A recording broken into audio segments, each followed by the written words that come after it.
you, Larry, for the introduction. I am Mark Lipmon. I'm an attorney with Shulman Rogers. We are the largest law firm in Potomac, Maryland. And I do practice primarily in the commercial, residential, investor, real estate department. I do all types of closings. I'm primarily a settlement attorney, transactional attorney. I do settlements in all those fields. Again, we do the small condominiums all the way up to the large multi-industrial complexes. The outline I prepared is basically kind of a general primer. This is all information you can find on the internet or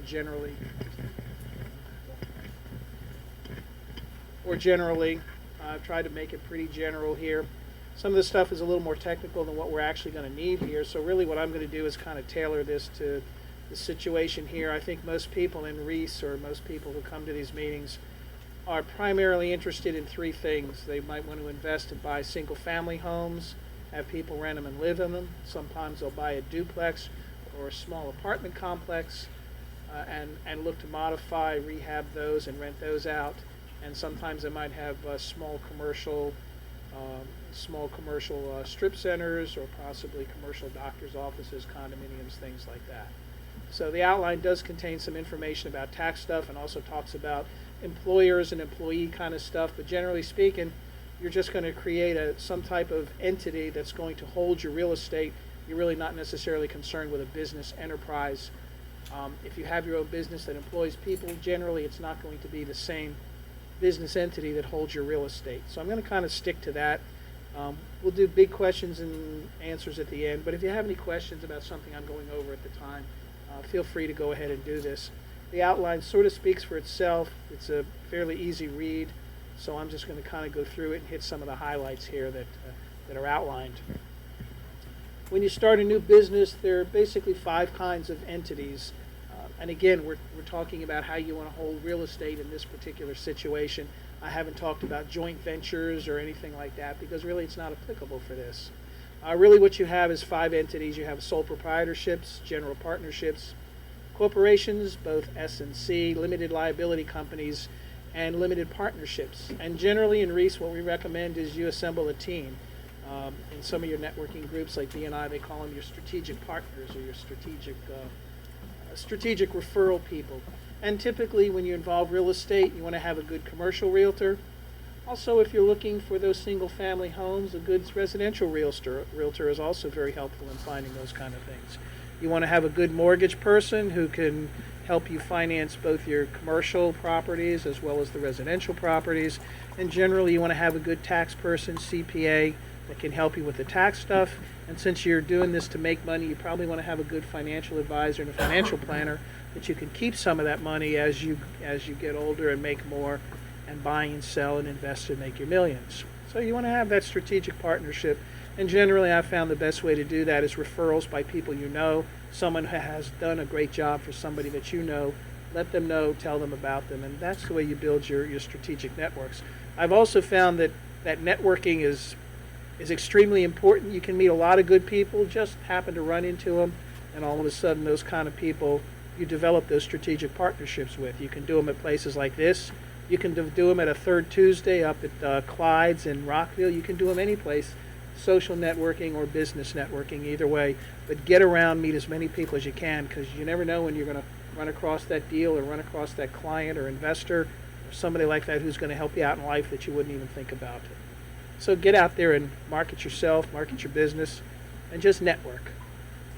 The first business entity, if you can call it that, is a sole proprietorship. It's an unincorporated business activity owned by one person. How many people does it take to be a sole proprietorship? Can you have 2 people in a sole proprietorship?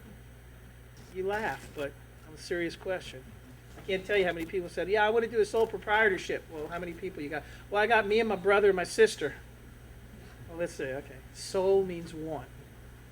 If you have more than one sole proprietors, what do you got? Partnership, right. There's another trick question coming later, so, but I'm foreshadowing that. But that's correct. Typically, it's one person. You own it. You're the chief cook and bottle washer. You own the business. You run the business. You manage the business. What's the drawback? You're responsible for all the business. You're responsible for all the taxes, You're responsible for all the gain, of course. You're responsible for all the income. And most importantly, you're responsible for all the losses. Yes, bad news. However, as it points out in your outline, being a sole proprietorship is good because, of course, you can offset any form of income against any form of losses for you and your spouse, even if you file a joint return. That's very nice. And you can carry them forward up to 20 years or backwards for 2 years. Again, great news for a sole proprietorship. Of course, the distinct disadvantage is that you have unlimited liability. You're it, personally, professionally. They can take your house, they can take your car, they probably don't want your wife and kids. But they can take all of that. And the only way you can mitigate a sole proprietorship by being real smart and by talking to Chris and Jeff about finding good tenants so you won't incur a loss is by insurance. You get it in Vegas, you get it in Atlantic City, you get it just about all over now. Talk to Mark and he'll tell you the best way to mitigate it is to buy insurance. You buy insurance against liability, you buy insurance against damage, you buy insurance against pretty much anything you can insure, and don't be afraid to spend money to get lots of insurance because you'll probably need it one day, no matter how good sole proprietorship you try and be. Other bad thing about being a sole proprietorship is when the government taxes you, they tax you two ways because you're the employer, so you get the first, 7.5% now or something like that, and as the employee, what we all pay anyway as employees, I think you get the other 7.5%. I think it's that now. So you pay the full 15% because you're the employer and the employee. I haven't even counted all that other stuff, but yeah. Your Medicare, your Social Security, and everything like that. It is capped, I think, at about 120-some thousand now or something, but, you still got to pay it all the way up there through it. So that's the other distinct disadvantage of employing yourself. General partnerships. Similar to a sole proprietor, except that it has two sole proprietors or more. And of course, the real problem with a general partnership is each general partner, because again, you only got general partners, that's why they call it a general partnership, is generally, that was cute, I like that pun, generally liable for all the debts and claims against the business. So, as a sole, you have the same responsibility and liability as a sole proprietorship. You have the same tax advantages and you have the same tax disadvantages. It's a relatively simple structure.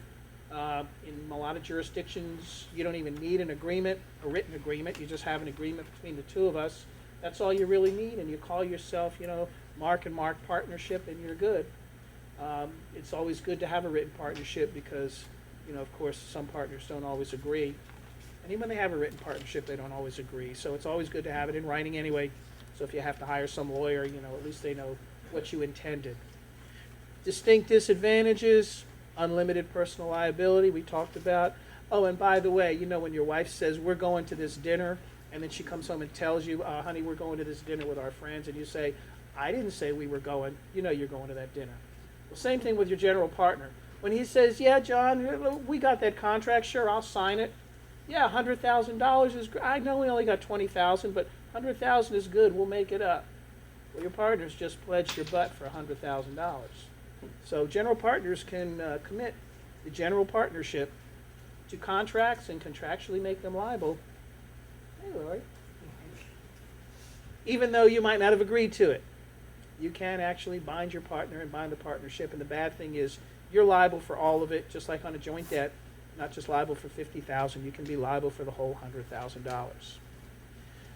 Also, what happens when you have 3 general partners in a partnership and one of them dies? Nothing. Yeah. Life insurance. Nothing. You still got 2 partners. What happens when your second partner dies? You become a sole proprietorship again. It's easy. Do the math. 1, 2, 1. So now you're sole proprietorship. But like I said, it's the same liabilities, the same good stuff, and the same bad stuff. Partnerships should have a partnership agreement, but again, doesn't have to be written. And most jurisdictions, you don't even have to have a written one. You don't have to file it like you do a limited partnership with the state. You can just do it and have it. One thing you do have to do is, if you're a fictitious name, if you're not Mark Smith and Mark Jones Partnership, then if you decide to be the B&S Partnership, You actually have to file for a certificate of fictitious name, so everybody knows that when they sue you, who the real owners are. They might sue the partnership, but they're also going to sue you individually in your right name. So you still have to have a certificate of partnership, and that has to be filed in the land records so everybody can look and find out where it is. Generally speaking, you can apply to the state or the local county. Rules and regs differ among jurisdictions: Virginia, Maryland, D.C., and all the other 48 states. So you really have to check the local jurisdiction, get a good CPA, and get a good lawyer, and I wasn't good at math anyway, so.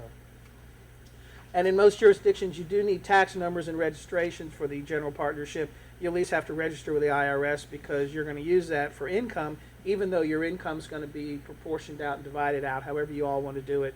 You can get X amount as percentage income, X amount of percent of debt and liability, depending on how you agree in your partnership. But you're still going to have income when it comes in. Generally speaking, somebody wants to see some kind of number so they can allocate it to the partnership, particularly if you're not trading in your own names.